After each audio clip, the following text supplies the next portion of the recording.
होली आने वाली है और होली स्पेशल आज हम बनाएंगे चाशनी वाली मावा गुजिया और ये हम बनाएंगे बिना सांचे के। देखिए कितनी खूबसूरत लग रही है ये, और ये देखिए एकदम रस से भरी हुई दिखाई दे रही है। ये देखिए मैं आपको दिखा दे रही हूँ। तो चलिए बनाते हैं चाशनी वाली मावा गुजिया। कैसे बनाते हैं देख लेते हैं।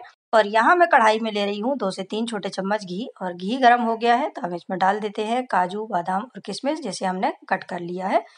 और बस थोड़ा सा कुछ सेकंड के लिए ही इसे भूनेंगे, और इसमें हम डाल देते हैं सूजी।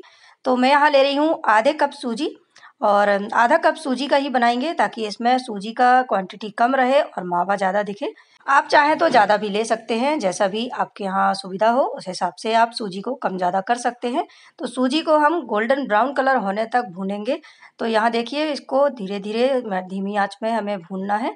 तो यहाँ भूनते हुए सूजी देखिए गोल्डन ब्राउन कलर हो चुकी है, इसका कलर चेंज हो चुका है। तब हम इसमें डाल देते हैं ये नारियल बूरा। आप चाहें तो लच्छे वाला जो थोड़ा मोटा वाला रहता है उसे भी डाल सकते हैं। मेरे पास ये वाला नारियल बूरा रखा था तो मैंने इसे ही डाल दिया है। तो आधा कप के करीब है ये। और इसके बाद हम इसे अच्छी तरह से थोड़ा सा भूनेंगे नारियल को। और सभी चीज़ें भूनने से गुजिया ज़्यादा दिन तक सेफ रहती हैं, ख़राब नहीं होती हैं। अब हम इसे पलट लेते हैं एक थाली में, और इसके बाद मैं ले लेती हूँ उसी कढ़ाई में 1 कप खोआ। ये मावा मैंने घर में ही बनाया था, खोआ घर में ही बनाया था, और ये बहुत आसानी से बन जाता है। आप मेरे चैनल पर जाकर देख सकते हैं कि इसे कैसे बनाया जाता है। बहुत कम भूनना है क्योंकि ये हमारा घर का मावा है, पहले से ही भुना हुआ रखा है। बस हम इसे गरम कर लेते हैं। अगर आपका मार्केट वाला मावा है तो इसे थोड़ा सा भून लें। अब मैं ले लेती हूँ यहाँ 2 से 3 इलायची, जिसे हमने कूट लिया है, इसका पाउडर डाल देते हैं। और इसमें हम डाल देते हैं शक्कर। तो जब सभी मिक्सचर हमारा जो ठंडा हो जाता है तब हम इसमें शक्कर डालेंगे, नहीं तो शक्कर मेल्ट होने लगती है। तो मिक्सचर ठंडा होने के बाद ही मैंने शक्कर डाला है। और देखिए अच्छी तरह से मिक्स कर लिया है हमने। अब हम ले लेते हैं एक परात और उसमें ले लेते हैं मैदा। तो मैंने यहाँ 2 कप मैदा लिया है, और मैदे को हम छान लेते हैं। छानना बहुत ज़रूरी है मैदा को, क्योंकि कभी कभी इसमें कीड़े भी रहते हैं। तो यहाँ हमने मैदे को छान लिया है। अब मैं ले लेती हूँ यहाँ थोड़ा सा नमक, 2 से 3 चुटकी ही नमक लेना है, बहुत ज़्यादा नहीं लेना है। और यहाँ मैंने लिया है 1/4 कप घी। तो घी मैंने शुद्ध लिया है, और आप चाहें तो इसमें वनस्पति भी यूज़ कर सकते हैं, लेकिन ऑयल मैं कहूँगी कि ना करें यूज़। अगर आपके पास वनस्पति भी नहीं है तो कर सकते हैं, लेकिन मैं घी को ही प्रेफर करूँगी क्योंकि इससे बहुत अच्छी खस्ता बनती है गुजिया। और हम इतनी मेहनत कर रहे हैं तो थोड़ी सी चीज़ के लिए अगर हमारे पकवान अच्छा नहीं बनेगा तो फिर वो बाद में पछतावा होता है। तो इस तरह से मैंने इस तरह से डालकर घी को इस तरह से हाथों से मसल कर इसमें हम मोयन को मिक्स कर लेते हैं। मुझे थोड़ा सा मोयन कम लग रहा है तो 1 छोटी चम्मच मैंने घी और डाला है। जब तक कि इसका लड्डू न बनने लगे तब तक हमें मोयन डालना है। देखिए ये देखिए लड्डू बनने लगा है। और यहाँ देखिए 1/4 में से हमारे 2 चम्मच घी बच चुका है, तो इसे हम अलग कर देते हैं। और मैंने यहाँ ले लिया है आटा गूंदने के लिए गुनगुना पानी यूज़ करना है हमें। और बहुत ज़्यादा गर्म नहीं रहना चाहिए, ठंडा भी नहीं रहना चाहिए। तो गुनगुना पानी को हम इसमें डाल के देखिए इस तरह से मिक्स करना है। आटे को बांधना नहीं है, जैसे हम नॉर्मल आटा गूंदते हैं वैसे आटा नहीं गूंदना है। बस इसे हल्के इस तरह से मिक्स करना है और टाइट रखना है। थोड़ा थोड़ा पानी डालते हुए हमें आटे को मिक्स करना है। देखिए इस तरह से बस मिक्स करके इसे हम रख देते हैं। थोड़ा सा और पानी डालेंगे। ये देखिए इस तरह से मैं बांध नहीं रही हूँ इसे, बस यहाँ थोड़ी थोड़ी पानी छिड़कते हुए इसे हम इकट्ठा करना है, बस बांधना नहीं है। जैसे हम नॉर्मल आटा गूंथते हैं वैसे नहीं बांधना है, बस इस तरह से इकट्ठा करते जाना है।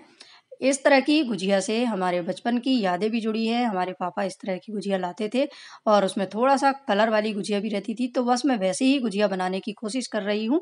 और ये देखिए हमारा ये आटा बनकर तैयार हो चुका है। जब वो बचपन में लाते थे तो हमें बहुत ही ज़्यादा टेस्टी लगती थी, लेकिन बचपन में बनाई हुई चीज़ें या खाई हुई चीज़ें हमें ज़िंदगी भर याद रहती हैं। तो इस तरह से मैंने बनाने की कोशिश की है इसे। अब 15 से 20 मिनट के लिए रख दिया है हमने। अब हम ले लेते हैं एक बर्तन, जिसमें हम ले लेते हैं 2 कप शक्कर। और 2 कप शक्कर लिया है तो 1.5 कप हम इसमें डालेंगे पानी। पानी बहुत ज़्यादा यूज़ नहीं करेंगे, नहीं तो चाशनी बनने में उतना ही देरी लगेगी। तो 1.5 कप पानी डाल दिया है, और शक्कर घुलने तक इसे हम पका लेते हैं। चाशनी की कोई तार नहीं बनाना है, 1-2 कोई तार नहीं बनाना है। जैसे हम रसगुल्ले के लिए या गुलाब जामुन के लिए बनाते हैं चाशनी, बस वैसे ही बनाना है। तो यहाँ शक्कर घुल चुकी है। अब मैं इसमें डाल देती हूँ कुछ धागे केसर के। ये सब डालना कोई ज़रूरत नहीं है, बस मैं वीडियो में दिखाने के लिए ये सब डाल रही हूँ, कोई ज़रूरत नहीं है। वीडियो में दिखाना रहता है इसलिए मुझे डालना रहता है। मैं नॉर्मल जब बनाती हूँ तो कुछ भी नहीं डालती हूँ, सिर्फ इलायची डाल देती हूँ। तो मैंने यहाँ 2 इलायची कूट कर डाल दी है। अगर हमें खाना रहता है और ये चीज़ें नहीं रहती तो कोई ज़रूरत नहीं है कि ये नहीं है तो हम नहीं बना सकते, हम सब कुछ बना सकते हैं, बिना इन सब चीज़ों के भी बना सकते हैं। अब मैं इसको बता देती हूँ कि देखिए चाशनी हमारी 2 मिनट तक उबल चुकी है और चिपचिपी हो गई है, इसका कोई तार नहीं बन रहा है देखिए, सिर्फ चिपचिपी करना है हमें। इसी तरह से गुलाब जामुन की चाशनी भी बनती है। अब गैस को कर देते हैं बंद और यहाँ मैं ले रही हूँ फूड कलर, क्योंकि बचपन में हम फूड कलर वाली ही गुजिया खाते थे, थोड़ी सी लाल रहती थी वो और हमारे वहाँ ऐसी ही गुजिया मिलती थी, हमारे पापा जो लेके आते थे इसी तरह की रहती थी, तो मैंने वैसी बनाने की कोशिश की है, इसलिए इसमें कलर डाल दे रही हूँ। आप अगर नहीं डालना चाहते तो ना डालें। और अब देखिए आटे को 15-20 मिनट हो गया और कितना टाइट आटा मैंने इसमें बनाया है और थोड़ा सा इसे हम मसल लेते हैं और आटे को थोड़ा सा स्मूथ करेंगे, बहुत ज़्यादा इसे मसलने की कोशिश नहीं करेंगे, नहीं तो इसकी जो परत है वो ख़त्म हो जाएगी और गुजिया हमारी खस्ता नहीं बनेगी और चाशनी भी उसके अंदर तक नहीं जाएगी। तो ये जो एक ट्रिक है कि आटे को टाइट रखना है और इसे गूंदना नहीं है, इस तरह से रखना है, तब इसके अंदर तक, गुजिया के अंदर तक चाशनी जाती है। तो अब हम इसका एक लॉग जैसा बना के और छोटे-छोटे पेड़े बना लेते हैं। जितनी बड़ी भी आपको पूरी बनाना हो, गुजिया बनाना हो, उसके हिसाब से आप इसके पेड़े तैयार कर सकते हैं। एक-एक पेड़े में परत दिखाई दे रही है। अब हम उसमें से एक पेड़ा ले लेंगे और इसकी हम बना लेते हैं पूरी। आपको जितनी बड़ी गुजिया बनाना हो उतनी बड़ी पूरी ले सकते हैं और बहुत ज़्यादा मोटी नहीं करना है, बहुत ज़्यादा पतली नहीं करना है। जैसे हम पूरियाँ बनाते हैं ना, नॉर्मल पूरियाँ, बस उतनी ही मोटी हमें इसे रखना है, क्योंकि बाद में जाके ये फूलेगी ही। तो यहाँ हमने देखिए इस तरह से एक पूरी बना ली है। इसी तरह से देखिए इतनी मोटी बनाना है, इसी तरह से हमें सभी पूरियाँ बनाकर तैयार कर लेना है। तो ये देखिए सभी पूरियाँ हमने बना ली है। अब हम बना लेते हैं गुजिया। तो इसी में से हम एक पूरी लेंगे और अब हम पूरी के एक साइड में लगाएंगे पानी, या चारों तरफ भी पानी लगा सकते हैं। देखिए इस तरह से पानी लगाना है, ऐसा करने से फिलिंग निकलेगी नहीं जब हम इसे फ्राई करेंगे। और अब हम इसके अंदर रख देते हैं फिलिंग मावा वाली। 2 से 3 चम्मच हमने इसमें फिलिंग रखी है और अब हम इसे पैक कर देते हैं, सील कर देते हैं। और अब इस तरह से उठाएंगे दोनों तरफ से, एक साइड जहाँ हमें पानी लगाया है उस तरफ से उठाएंगे और जहाँ नहीं लगाया है उस तरफ से भी उठाएंगे और दोनों साइड से उठाते हुए इस तरह से हम चिपका देते हैं।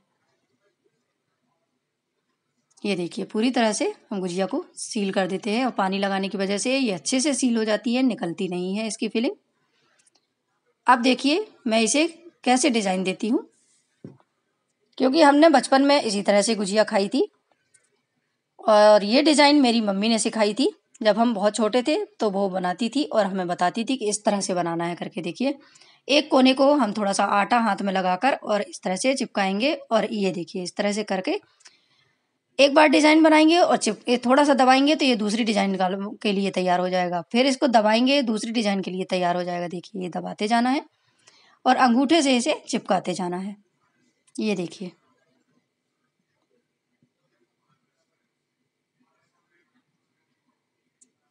प्रैक्टिस से आपको भी आ जाएगा। ये हमने गुजिया तैयार कर ली है।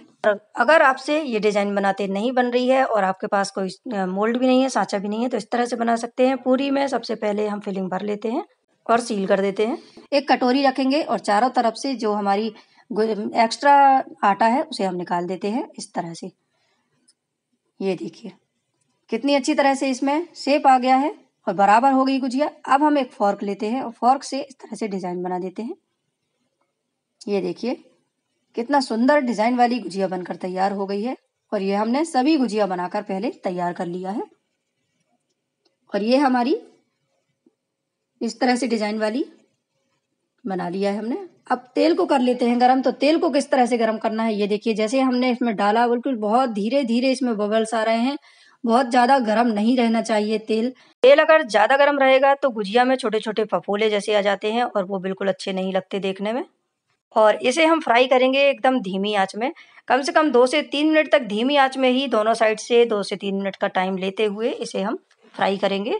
और अभी हमें इसे पलटाना नहीं है, कुछ नहीं करना है, बस 2 मिनट इसी तरह से हमें रहने देना है। इसके बाद हम इसे पलटेंगे एक साइड से पकने के बाद। तो यहाँ 2 मिनट हो चुका है। देखिए धीमी आंच में एकदम पकने देना है, तभी गुजिया हमारी बहुत अच्छी खस्ता बनती है। तो 2 मिनट हो चुका है। अब हम एक साइड पकने के बाद दूसरी साइड पलट देते हैं और इस तरफ भी हमें 2 मिनट तक इसी तरह से धीमी आंच पर पकने देना है। और गोल्डन ब्राउन कलर होने तक गुजिया को हमें सेकना है धीमी धीमी आंच पर। 2 से 3 मिनट तक गुजिया को सेकने के बाद थोड़ा सा फ्लेम को बढ़ा देंगे ताकि इसमें कलर आ जाए। तो अच्छी तरह से इसमें कलर आ गया है, गोल्डन कलर, बहुत ही सुंदर दिखाई दे रही है गुजिया। और ये देखिए गुजिया हम सभी निकाल लेते हैं और इसी तरह से सभी गुजिया को हम सेक लेते हैं। आप चाहें तो इसे ऐसे ही भी खा सकते हैं अगर आप चाशनी में नहीं डालना चाहते तो, लेकिन मैं चाशनी वाला इस बनाऊंगी। अब ये चाशनी हमारी ठंडी हो गई थी तो थोड़ा सा इसे हम गर्म कर लेते हैं, हल्की गुनगुनी रहनी चाहिए। और ये गरम गरम गुजिया हम इसमें डाल देते हैं और 2 से 3 मिनट तक चाशनी में पड़े रहने देना है। 2 से 3 मिनट के बाद इसमें बहुत अच्छी तरह से रस भर जाएगा। इस तरह से आप एक बार जरूर बनाइए गुजिया और आप मुझे जरूर बताइए कि आपकी गुजिया कैसी बनी है। ये देखिए अब 2 से 3 मिनट हो गया है तो मैं इसे निकाल लेती हूँ और एक छन्नी में इसे हम रखते जाएंगे ताकि एक्स्ट्रा चाशनी निकलती जाए। तो यहाँ तैयार हो चुकी हैं चाशनी वाली मावा गुजिया। तो आप भी अपने घर में जरूर बनाइए और मेरे चैनल को लाइक, सब्सक्राइब एंड शेयर जरूर कीजिए और होली को एंजॉय कीजिए गुजिया के साथ में। मैं आपको इसे तोड़कर दिखा रही हूँ कितनी अच्छी तरह से इसके अंदर तक रस भरा हुआ है, ये देखिए। तो मिलते हैं अगली वीडियो में नेक्स्ट रेसिपी के साथ में।